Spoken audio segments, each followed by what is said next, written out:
Hello, and welcome to the Splain. Dan Rothenberg and Joe Klosik, two guys trying to figure it out.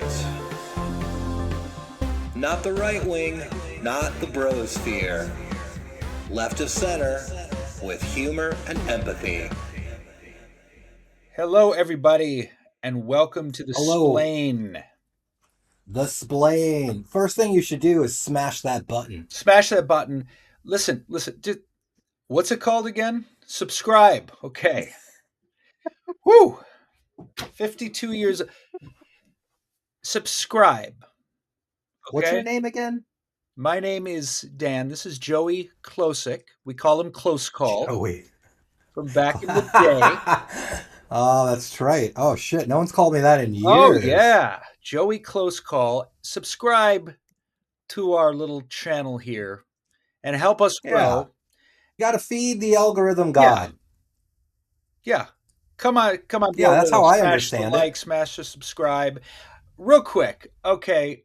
Quick check in on my part. I was talking about Yeah. that I want to be the guy that's open-minded. I feel like it is slipping away from me because I too want to be the old guy that gets it, Mm-hmm. but it is starting to become hard for me, and I'm not saying like there's a lack of empathy. I Mm-hmm. just don't understand it intellectually sometimes. I've been I've been teaching a comedy class, and there Mm-hmm. is a young queer woman in the class, and she's on stage explaining that the queer community, there's niches inside niches Mm-hmm. inside niches. It's very tribal, Mm-hmm. and the joke that she was really getting at is, eventually everyone has this very long description of who their people are, but it ends up just being you alone. That's funny. Yeah. And nobody can access your group because you've already judged them, I'm here. you I'm know? me. Get Yeah. used to it. Yeah. Yeah. These are my pronouns, but I spell they with a smiley face. Right. And since With you with an don't, I. I don't think we can Oh, be friends. and it's fun. Yeah. It's challenging and confusing. So I'm thinking she they. So if at what point, if ever, are you bound by grammar? You're not. You're not. But I We understand stopped worrying about grammar and they spelling them. on the internet. Right. They Yeah. them. But if you got the she, why do you need the they? And it's not that you need anything. I don't get it. I don't I would imagine they is less gender binary, but you're going she some of the time. I don't get it. And I shouldn't get it. I'm Can not saying I I? should get it. Help. Comment. There you go. Comment. Yeah. Well, why don't you do this? Why don't you ask her That's what I was what going to it do. means, She wasn't there. and then film it, Yeah. because that's going to go viral for the hate crime that you're going to be a part of. And then you'll be like, oh, it was just, I get it. Like, I am so confused sometimes. I had to do a Zoom meeting, and we're on the Zoom meeting, and they were doing, it's become very popular in the last 5 years or so to talk about the land that used to belong to someone else, right? So they do these land declarations of like, I just want to acknowledge that this Yeah. land used to be controlled by the Ohlone tribe. And, I get it, but at the same time, it's like, if you're not going to give the land back, then shut up. That's a really good point. You That's a know, really good point. number one, like Right. you're just that this is virtual signaling to me at its most annoying. Yeah. And then you're doing it on Zoom. So then I said I would like to acknowledge that I am using my neighbor's Wi-Fi, and It- and like three people laughed, but then the person in that's charge of the really meeting funny. was just scowling. That's funny. End of story. That is funny. It's And just, but it's like, look, I'm not making fun of the plight of native peoples that were here, but it's like right. just saying I want to acknowledge, like, are there any tribal members here in the room with us right now? Is there anyone on Zoom to go, well, thank you for that acknowledgement? It just, to me, it seems like a very hollow thing that we do to virtue signal. Well, right. And remember, back when we were talking about virtue signaling, that's kind of what I was getting at Yeah, with, okay, you've got Southwest Portland, a lot of white people, Black Lives Matter banners, happiness, celebration. What does this mean, if anything? And I'm not even trying to hate. What's the yeah, point? yeah. You know? I mean, I think we get so in our way That's a really sometimes good point, though. If you're trying. not giving it back, Yeah, yeah. it's And virtue signaling, I it's mean, propping yourself up. Who cares? here's the other thing. Everybody on the Zoom call, there was like 6 people. Everybody was white. There was 2 women, Mm-hmm. and it's just like, what, like, do I feel better now that, hey, I'm sitting on stolen land? Mm-hmm. I'm not saying don't educate yourself about the history of places. Right. Don't acknowledge the fact that, hey, you know what? Teach For that in America to be school. America, Teach the kids teach in it in school what school. happened. Yeah, But right now, yeah, if I stole your wallet, would it be okay for me to say, Joe, before we get started on this podcast, I just yeah. want to acknowledge I stole your wallet Well, and the thank you, cash in Dan. it. I do appreciate that. Ask me if I'm Yes. going Are you going to give it back? to. No, but I want to honor you with that. I want to do it. I want to still Exactly. no. Exactly. You can go fuck yourself. But I fucked you. Now go fuck Yeah. yourself. Yeah. God, I did that and courage. Yeah. God, Thank I you. feel You good. know what? God, I feel good about me. Thank you for just standing up for what's right and saying what needed to be said. No, well, someone had to do it, Joe. I appreciate that. You're welcome for thanking me because you know what? It's thankless. It's often very It thankless what I do. it's it's hard to do the right thing. You know, it is. Yeah. You know what you know what? I'll tell you. You know what we like to do. We have the courage here in Southwest Portland to do exactly what we want, Mm. and it's not easy. I wonder at what point does somebody who everyone looks to as being a thought leader and very empathetic, I wonder if at some point somebody steps up and says, having virtue generally means you're not going to get thanked. Mm-hmm. Being virtuous is an act. It's not an emotion. I'll tell you who's gonna goddamn stand up and do it. A guy named Joey Close Call on the other end of this goddamn camera. Nice. Who you? I'm, By the way, I'm leading the revolution. Where were you during our virtue signaling episode? You were kind of defending. I was crawling uphill with you. I was asking questions. I No, was playing the devil's no, advocate, I which, by the agree. way, And again, I not to interrupt. I know you're gonna. This sounds wokey and with the microaggressions, and I think it does damage. I think ultimately I think it's it's coming a. from a good place, but I think it's happening inside an echo chamber, and I don't think that But it's are always you reaching. coming from a good place if you are propping yourself up, virtue signaling Yeah, without any action? And again, I don't want to just be a hater, and you don't yeah. have to take action. But in your words, shut up about it. Either do something about it or shut Yeah, up shut about up it. But about you're it. just making you're making people feel good for saying something that is quite frankly pointless. Yeah, if you're gonna take up my time, if you're gonna make me late, Yeah, give me something of substance. yeah. Yeah, Yeah, it's not like we sent an email to a tribal leader somewhere yeah. who was somewhere and he got the email and he was like, "Oh, hey, they just acknowledged the land that they Yeah. took from us 300 years ago. Everyone feel better? All right, All right. great." So again, do I have my thing here? So again, see all this, I feel better now. Okay. So if it wasn't for this, you might have to do something meaningful to feel better. Yeah, yeah. So You that's might have where to it talk can to that's someone where it can be a little who doesn't destructive. look like you. Do you see what I mean? That's Yeah. where it can actually, I Yeah. think it can be destructive. It's boom. Now I got shit to do. Yeah. I mean, a big part of Mm-hmm. my day job, to transition a little bit, one of the Okay, things go. that What about Joe? so I want to talk about recovery. Recovery from substance abuse primarily. The 12 steps have been adapted in so many different ways Mm-hmm. to help people deal with so many different issues. And I want to talk about recovery for two big reasons. Like, one, I am a proud addict in recovery, and I on Wednesday of last week I celebrated 7 years clean and sober. Thank you. Thank you. Happy Um, birthday to you. Keep coming back. By the way, just a that little was like a context. land. I'm a Yeah.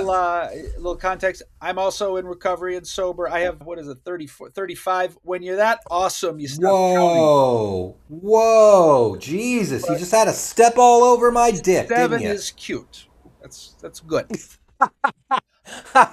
And this is Yeah. not recovery podcast, but we do have it in common. Very proud of you.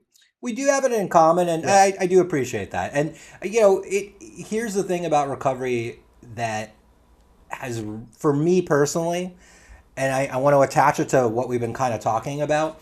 I had to sit down one day and really ask myself, what are my values? My values. Mm-hmm. And then I also had to learn that values are meaningless unless you turn them into actions. Mm-hmm. So, we talk about kindness, we talk about empathy, we talk about doing the right thing. Those are great ideas, but if you can't turn them into an action, you're kind of dead in the water. Like, recovery is only going to take you so far. Gratitude has to be an action, right? You have to go turn it into an activity Mm-hmm. so you can feel it. You can't just say, "Well, I need to feel grateful for what I have." Well, you sometimes you got to do something to feel grateful. In my day job, I work with a lot of guys it's men in early recovery. They're coming out of a rehab. I sit down with them and we try to write resumes, and then there's a class that we do around what are the skills I need to keep a job.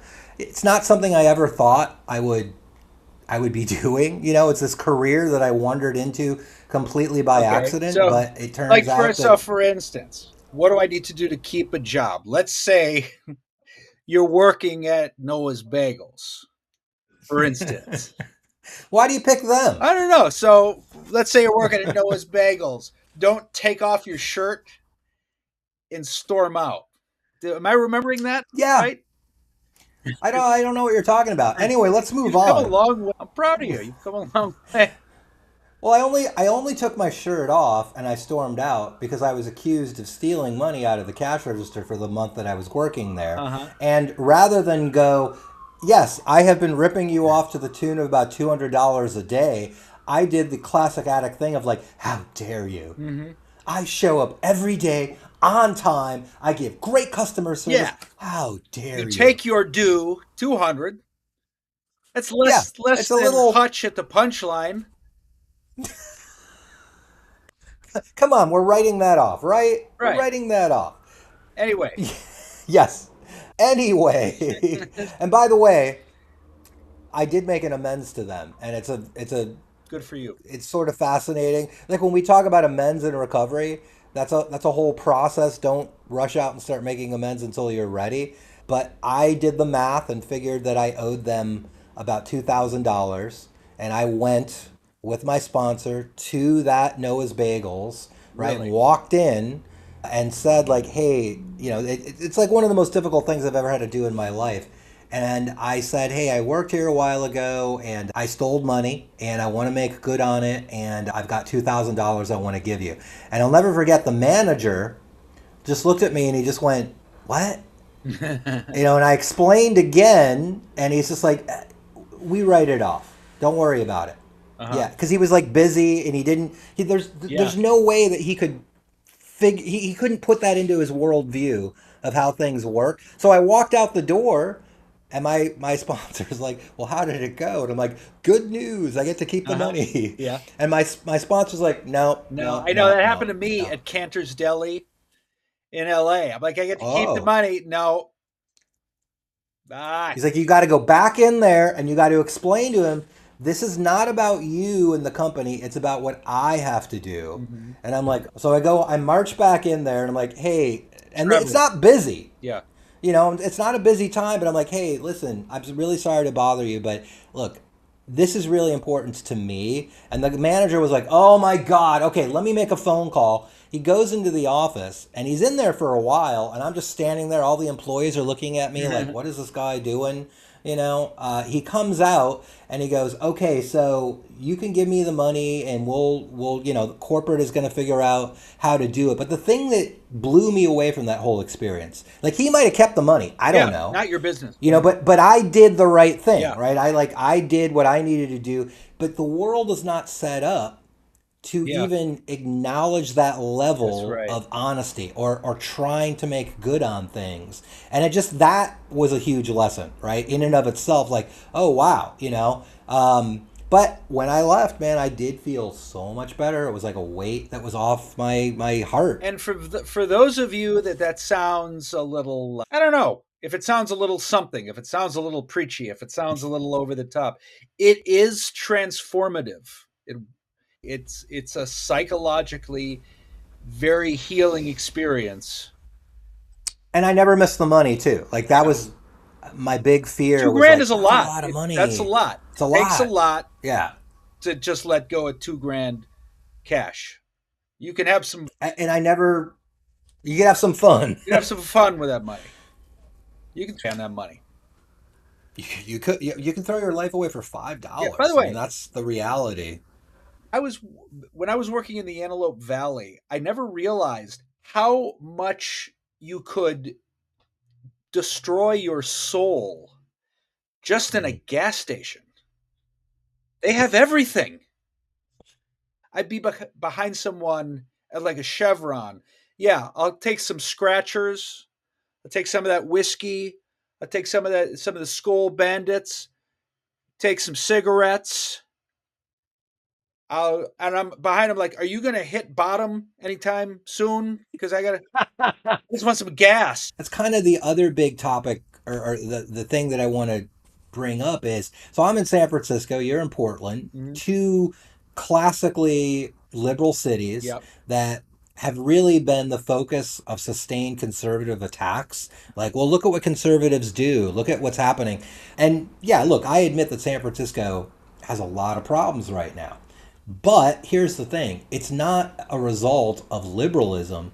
It's really a result of continuing to treat addiction like a criminal problem rather than a mental health problem. Mm. And everyone, and also just to not to get too political, but just to remind everyone that Oxycontin destroyed rural red state America, Mm-hmm. right? Like it just devastated it. Oxycontin became hillbilly heroin. That's what it was called. Mm-hmm. And they attempted to deal with this by just locking people up, and they found that that didn't work. And when people got out and kept going through the system, guess where they all moved? To California, right? Where Mm-hmm. they could find cheap Oxycontin on the street because yeah, some liberal policies around, hey, how do we deal with locking people up?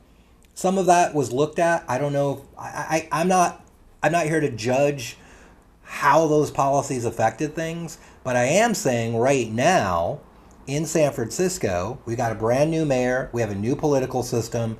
The city is saying we are really broke, and their solution for dealing with the quality of life issues, as they call them, is nothing new, nothing radical, and they're not spending a lot of money, but they're very proud of what they're putting trailers at certain parts of town that are high crime, open drug market areas, and they're saying, "Hey, anybody can come to us and we'll give them information about where to get help." Mm-hmm. And it sounds great. It sounds Yeah. like, okay, finally we're doing something about it. But it's the same old idea where people can show up, we're going to give them some snacks, we're Mm-hmm. going to talk to them, and then what they get handed is a printed list of rehabs and facilities they can go to.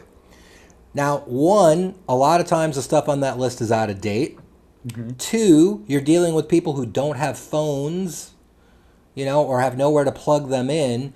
Three, you know what would be really helpful, and you know what all the data tells us, is Mhm. if that person shows up and they've hit rock bottom, they're like, man, I am ready. Let's get them in a van, drive them to where a facility has an open bed, and start the process. Mhm. But we're not doing that.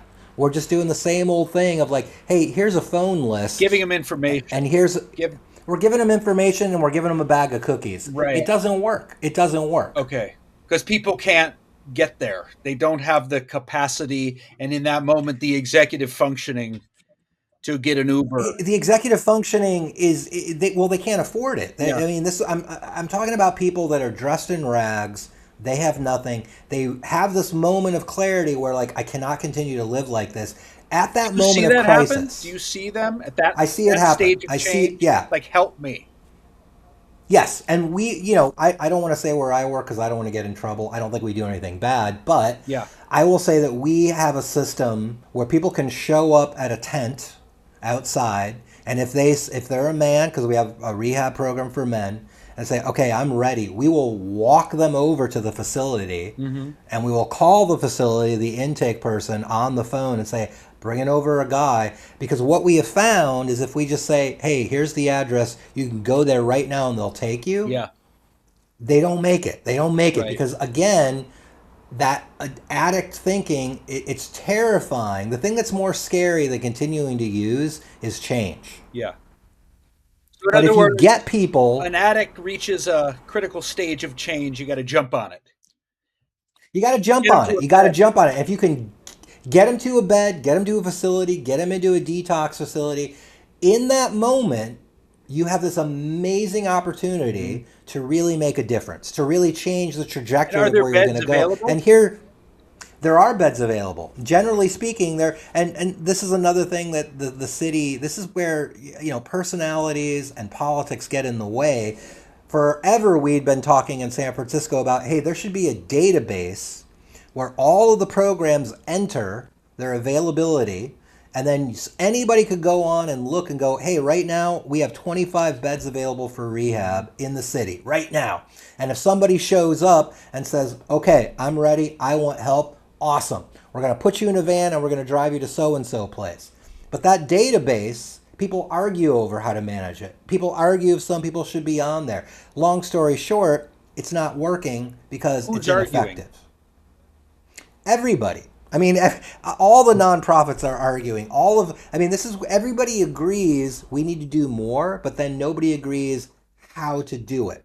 Where I see a big, and tell me if you know, I'm sure you've dealt with this in your professional practice, there's a big argument between traditional clean and sober, what that really means, you know, the idea of abstinence only, Mm-hmm. and harm Harm reduction. reduction. Yeah.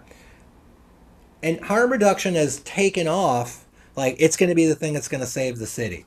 And I would say from I my love observations, myself. I love harm reduction because I you think, can still use drugs and drink. It's the best. but here, yeah, but that's the I problem, right? know. Like I harm see the reduction appeal. might be, it might be a good place to start, Mhm. but if you really want a lasting change in your life, you can't be going out on the street and buying illegal drugs. Mhm. You can't be injecting something that could have fentanyl in it. You Yeah, can't, you know, I would there's agree. at some point you've got to go like, all right, you know what? I can reduce the amount of drugs that I'm using. I can, but I never see lasting change come as a result of harm reduction. However, for whatever reason, that philosophy seems to now be taking over a lot of the decisions the city is making. And Mhm. I shrug my shoulders and Yeah. I'm like, you know what? You're not going to get the change that you want to see. You're not going to see people off the street. You're not going to see petty And crime go you down. know what it is? It this kind of I heard this term once. I liked it. Radical hospitality. It Mm, makes liberals feel good. We feel good. We give them cookies and we give them a place to rest. It feels so compassionate, yeah. but it doesn't Yeah. mean it works in any kind of meaningful way. It can it's it's be a it's a great superficial. place to start, but Yeah. I can't remember who said it. I really like this quote. You have to meet people where they live, but you can't leave them there. Hmm. Yeah.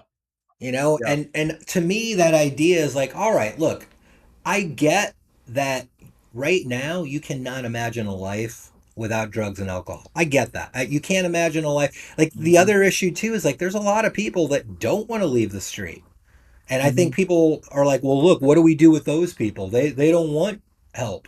It's like, yeah, but you have to understand that's a trauma response. You Mhm. talk to those people enough, they'll tell you that their fear is, I'm going to get something and it's going to be taken away. Mhm. Sure. Because that's been their, that's been their life over and over and over. That being said, don't you need to hit bottom through experience? What can you, I mean, You do. regardless. What is, so let me ask It, you, it is a tough question. What do you yeah. do with people that aren't ready to get sober? What do they need? I mean, I think that's where harm reduction is a good Yeah. it's a good place for them to be in Right. and let them do the experimenting that they need to Mhm. do. The sad thing is again, when we say harm reduction, I feel like that's a very, very pithy phrase for Mhm. what's really happening. They're still going down to Civic Center and they're Mhm. still buying an illegal drug cut Right. with God knows what, Right. and it's Right. like that's not really reducing your harm. Yeah. If you're going twice a week instead of 5 times a week, okay. But since everything has fentanyl in it now, and we're still seeing overdoses at historic Right. levels, are we reducing your harm? And And I think, sorry to interrupt. I've always kind of felt like harm reduction is implicit. We're always trying to reduce our harm and make it work. So it sort of we're feels like trying, yeah, if you've in some cases, if your life is absolutely in the toilet from drugs and alcohol, you've probably tried all the different experiments to reduce your harm. In other words, going from hard liquor to beer, going from just weed, I mean, a lot of that. yeah, yeah. But if it works, it works. There's Whatever tons of works. people. I mean, I'm sure you've heard the term California sober, Yeah. right? California sober means, hey, I don't do anything except weed. And then if you talk to the people who are California Is sober, that you find out, yeah, that's what it I've heard means. that 12 step still doesn't endorse that, right?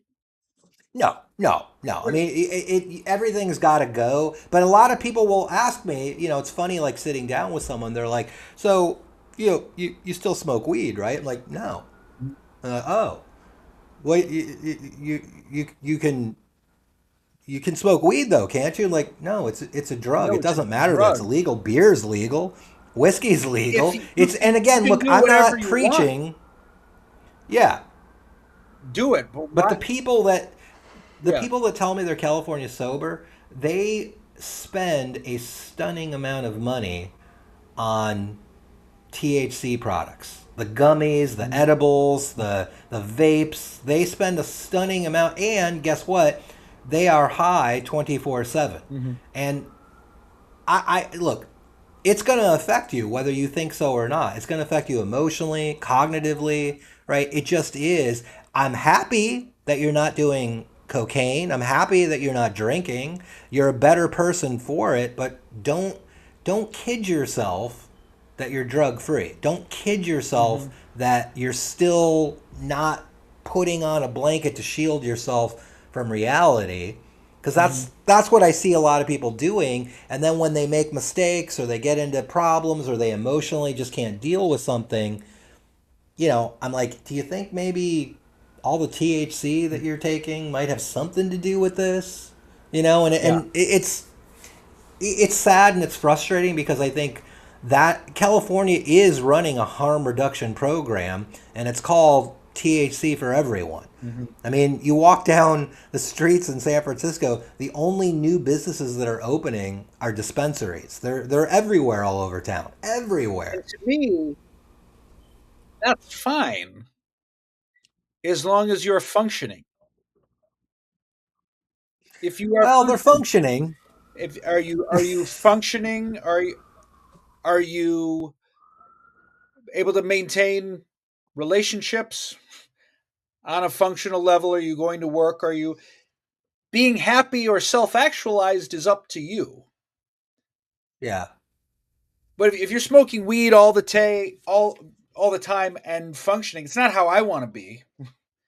No, If no. that's And working I for tried that. you, go for it. I don't know what from there.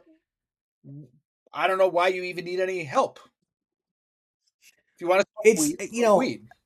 What's the problem? if you want to do it, you want to do it. I just feel like when I've sat down and talked with those people, they get very, very defensive. Mm-hmm. And I'm like, I'm not trying to, I'm not even bringing it up most of the time. You're the one saying to me, like, well, I think I can still smoke weed. I'm like, Mm-hmm. if you think so, go for And it. what happens But to the you weed know, smokers? What tends to happen? what I see happen over and over and over again, Right. like guys who have been on the street or incarcerated, they've been addicts most of their lives, and then they decide, well, weed's everywhere. Mm-hmm. I'm going to start smoking weed. Mm-hmm. Well, now you're trying to medicate, you're trying to self medicate, Mm-hmm. take the edge off. Mm-hmm. And here's the thing, if you've been addicted to hard drugs, no matter if it's uppers or downers, right? Weed is never going to cut it. Mm-hmm. It is never ever going to take Right. that edge off Like I like would you want, assume and it just leads you back. you're just going to go back. You're going to go back What you would, eventually, and that's what it's I going would to happen. assume is going to happen Yeah, to an addict. You're going to go yeah, back, and when you do go back, you might not see the progression. You might go, "Well, no, the weed was fine. What happened was this guy, the guy at the mini mart, pissed me off, and I don't take shit yeah, from yeah, anyone." And then yep, yep, yep. and that's That's the what generally happens. yeah, Yeah, yeah. And that's then I'm like, yeah, so I had a couple of beers, and that's okay. And then I had a couple of shots, and I turned the right, corner, and I'm already in the tenderloin, so I scored, and yeah, right, fuck, I screwed up. I know. right. That's the harm. That's the problem. That's the harm. You're not really Yeah, reducing it, you're just prolonging it. I feel like you're probably. drawing it out, and you're adding years to being miserable Mm-hmm. rather than just go, you know what, I gotta try and just cut this out. And Mm-hmm. I don't want to sound preachy. I don't want to. I think my bigger point is right now, politically and socially, we're coming into a whole new landscape of how addiction is going to be treated.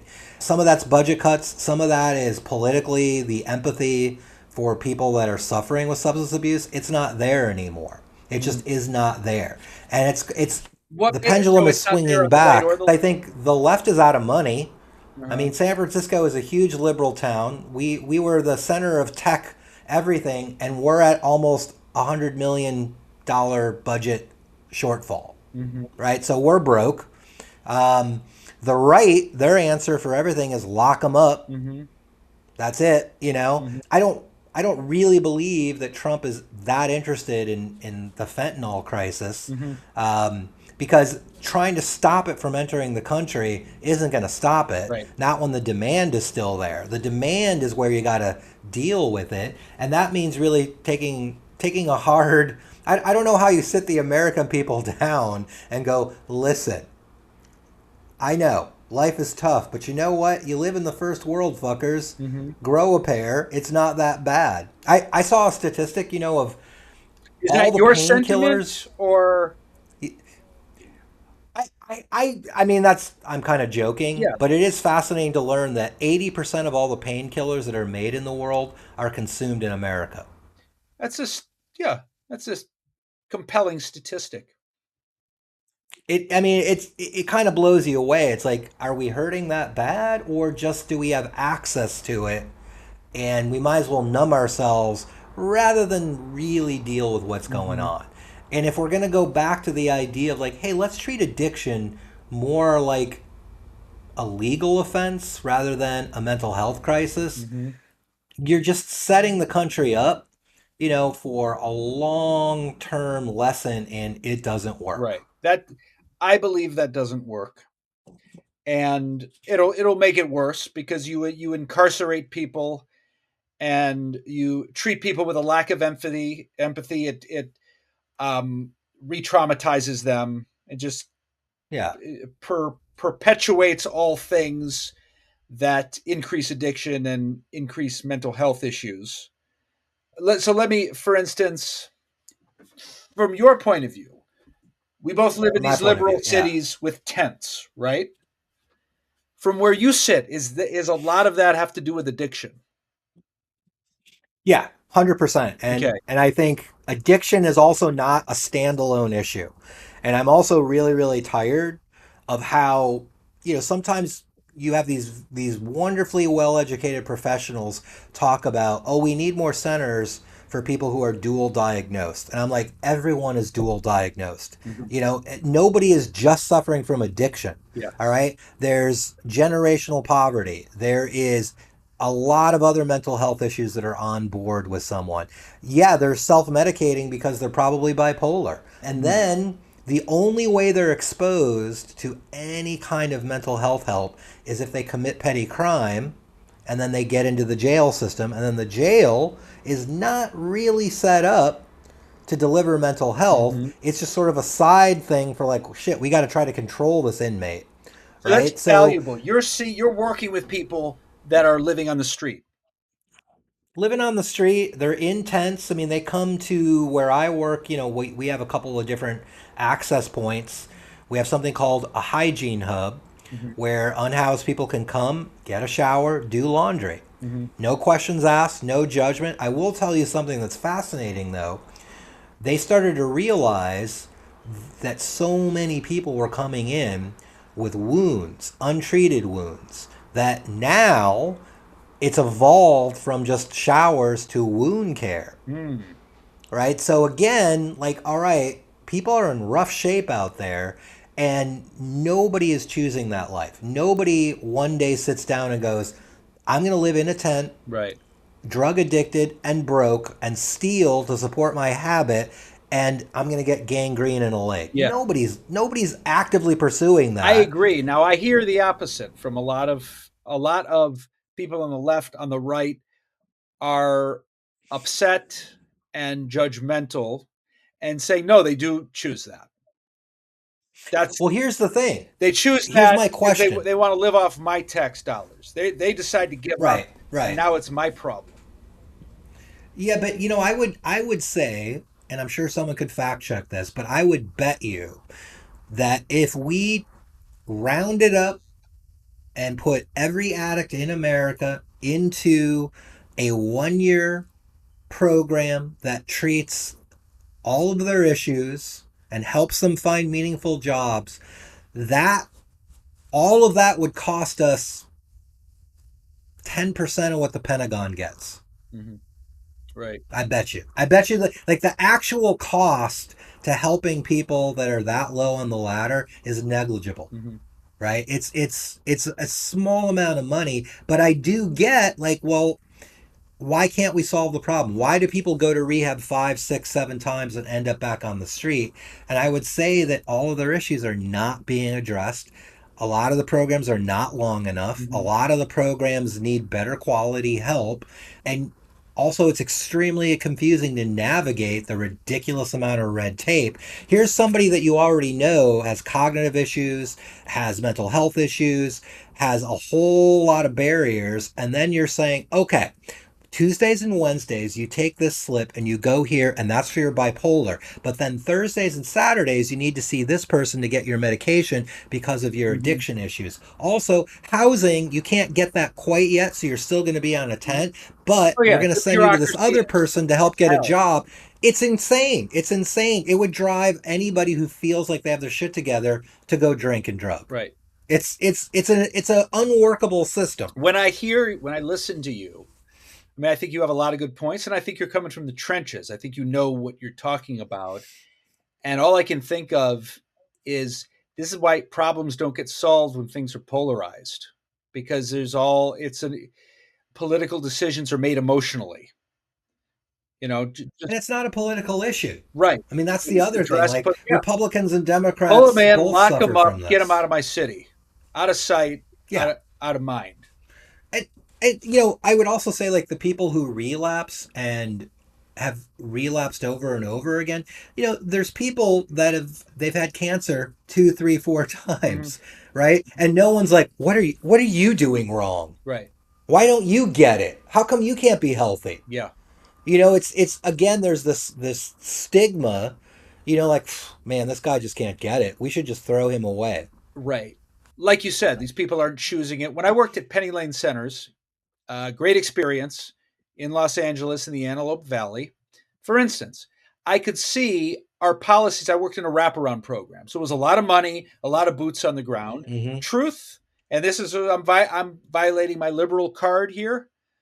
Truth, there was a lot of waste, a lot of wasted money. Throwing people and money at problems doesn't always help. We can work smarter rather than working in this volume, but it's the political wins. No, we need people. Yeah. No, we need less people. Kids need to go home to their parents. No, kids, then one incident happens. No, kids can't go home with these dangerous parents.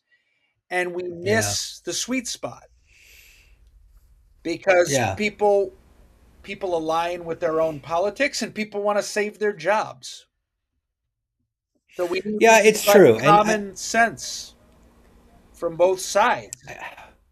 common sense is so, I mean, not to sound cliche, but it's so rare. Yeah, And common sense, it changes, it changes. Like, we learn more. right. We keep adding to our base of knowledge.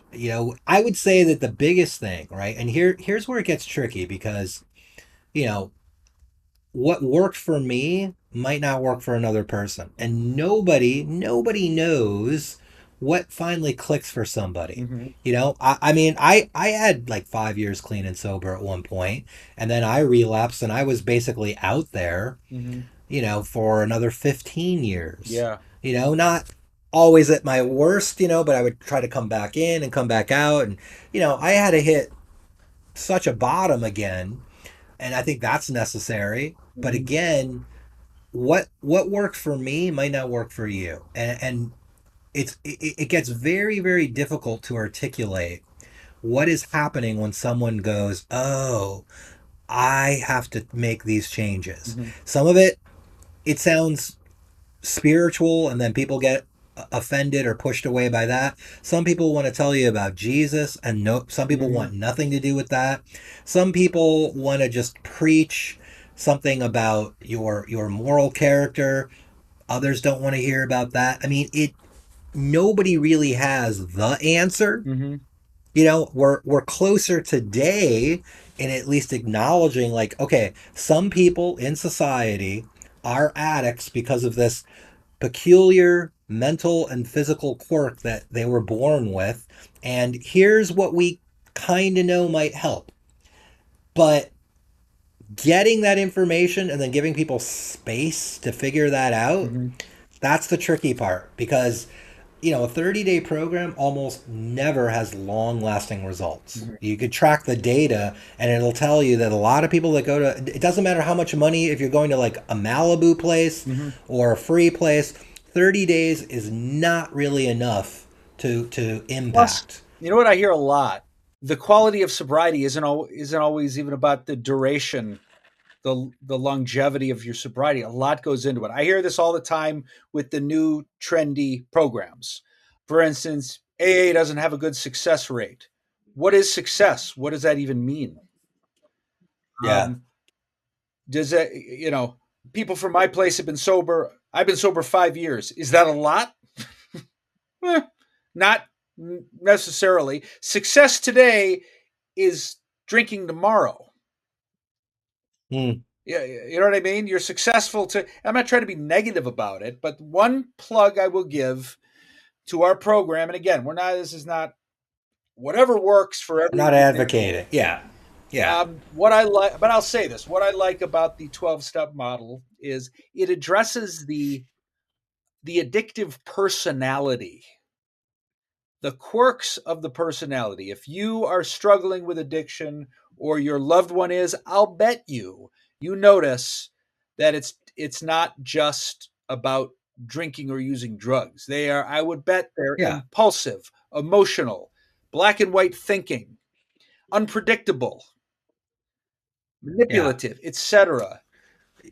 You know what I would say? I would say the big thing that really made a huge difference for me, and then I can recognize it in other people who I think have quality sobriety. They're happy, they're fulfilling, they show up at their job willing and happy to be there. It's emotional sobriety. Mhm. And that's the thing that I think we're trying to get everyone to understand. Because what you're saying is like, yeah, it's not about what you're putting into your body, it's really about how you're thinking about Mm-hmm. things. You know, I mean, for years, drinking and taking a drug was the solution for me. Mm-hmm. You know, I was like, how do I shut this off? How do I not deal? How do I just not have to deal with this for a while? You know, and it's like, well, that's only going to work for so long. And then eventually it stops working. And then you're really in trouble. Mm-hmm. I think we have to figure out how to create space for people to just go, okay, I have to find what works for me. Because I mean, I think a three-prong approach is pretty good. Like, all right, let's come at it. If you've got a religious faith, let's Mm-hmm. bring that into it. Mm-hmm. Let's bring the psychologist into it. Let's put some proactive spirituality in there too. Mm-hmm. And I think if those three things are functioning, I see success. What what always I think trips people up is the people that I worry the most about are the ones that it's all about their religion. Mm-hmm. And then when things don't go right and they relapse, now they feel guilty because they let God down. And it's like, oh my God, you know what? It's just kind of in general when religion is more Yeah, shame than support, it can be problematic. religion and mental health issues, that is just a lethal combination. And It I see can be. I see people struggle with that. It can be. I am painting with a broad brush, I will say, but I see a lot of times people that have some very set ideas around what God is and what religion they should be practicing. And if they just do that, then they're going to be okay. Mhm. And okay, but you're not really addressing the psychological and emotional underlying factors that led you into addiction. And you know, you're just setting yourself up for failure again, except this time you're going to be like, "Oh man, I let God down." You know what I've never understood? It's just the term God fearing. It's a good God fearing. How is that good? That always gave me the Yeah. creeps. Gives me the Yeah. willies. Yeah. Yeah. That is a positive good God fear. You want to fear God? Why? I know he's all Why do we love. gotta He's the fear creator. He God? forgives you, but be afraid. Yeah. I mean, it's basically saying we should be fear motivated. Which is a shitty. It's a terrible Yeah. place to It's act also from. saying It's that a we're terrible, at yeah. heart we're shit. If you don't fear Well, consequences, you can't do well. We're it original sin, yeah, right? I reduces mean, us to, and I guess is that what Christianity is? yeah, yeah. I mean, I look as a kid, I would struggle with this in my head, and I'm like, I don't like how any of this is sounding because it just makes it sound like before I was even born, I was at fault, and that there is the concept of original sin. We're all born as sinners, so you're already born with a strike against you. You know, and then someone had to die to Mhm, redeem you. And maybe we should be afraid of God because it was his only begotten son. I mean, that's a pretty shitty parent child mhm, relationship. Hey, I'm sending you to earth to die. mhm. Oh, there's no other errand I could do for the creator of the universe? I have to die? You gotta die. Huh. This Wow. this podcast should upset so many people I today. guess so. Okay, I'm going to pull it together here. We're going to wrap this up. All right, all I'll right, pull let's it pull it together, together. then you put the bow on it. Whatever we do for addicts, it's going to be imperfect. There's going to be wasted money. Yeah, Given that, let's pick the one that might work. And can we honestly say that just locking people up and judging people works? And maybe you feel that's the point. What will actually work? Whatever we do, it's you're throwing money at a problem where not all that money is yeah, going to stick, but what's going to work? And in order to do that, I guess we have to get to the core of the problem. I'm certainly willing to say the core is more mental health than morality and choice. That's yeah. I would honestly what agree I with would that. say. I think at the end of the day, you have to create some structure, Mhm. and it's going to be taxpayer funded, and people have to be okay with that, where you're creating space for people to admit they have a problem and then be handed the tools that they're going to need to build a better life. Mhm. And that takes time and that takes money. And I would much rather see my tax dollars invested in helping people create better lives than in building better weapons of destruction. I absolutely agree with that.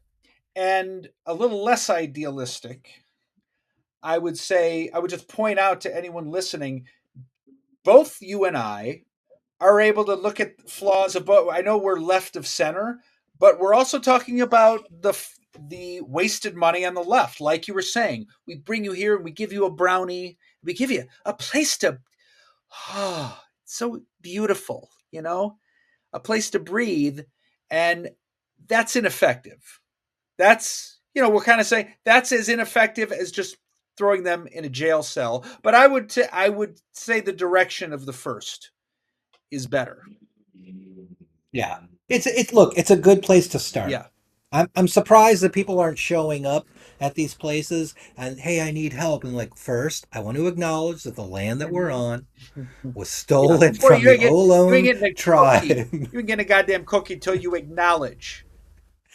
Oh, okay. I'm First of all, sorry. Did I do that? Okay, here's the bow. You have to also create an environment where people can show back up and try again. yeah, right. Amen, brother. Amen. Well, I'm Addiction. glad we solved everything today, Yeah, we did. buddy. Solved it all. We It's did. just We solved it all. High five. boom. Boom. Okay, Yeah. everybody, smash that like and subscribe, and we'll see you next week. Please. Peace Peace out. out.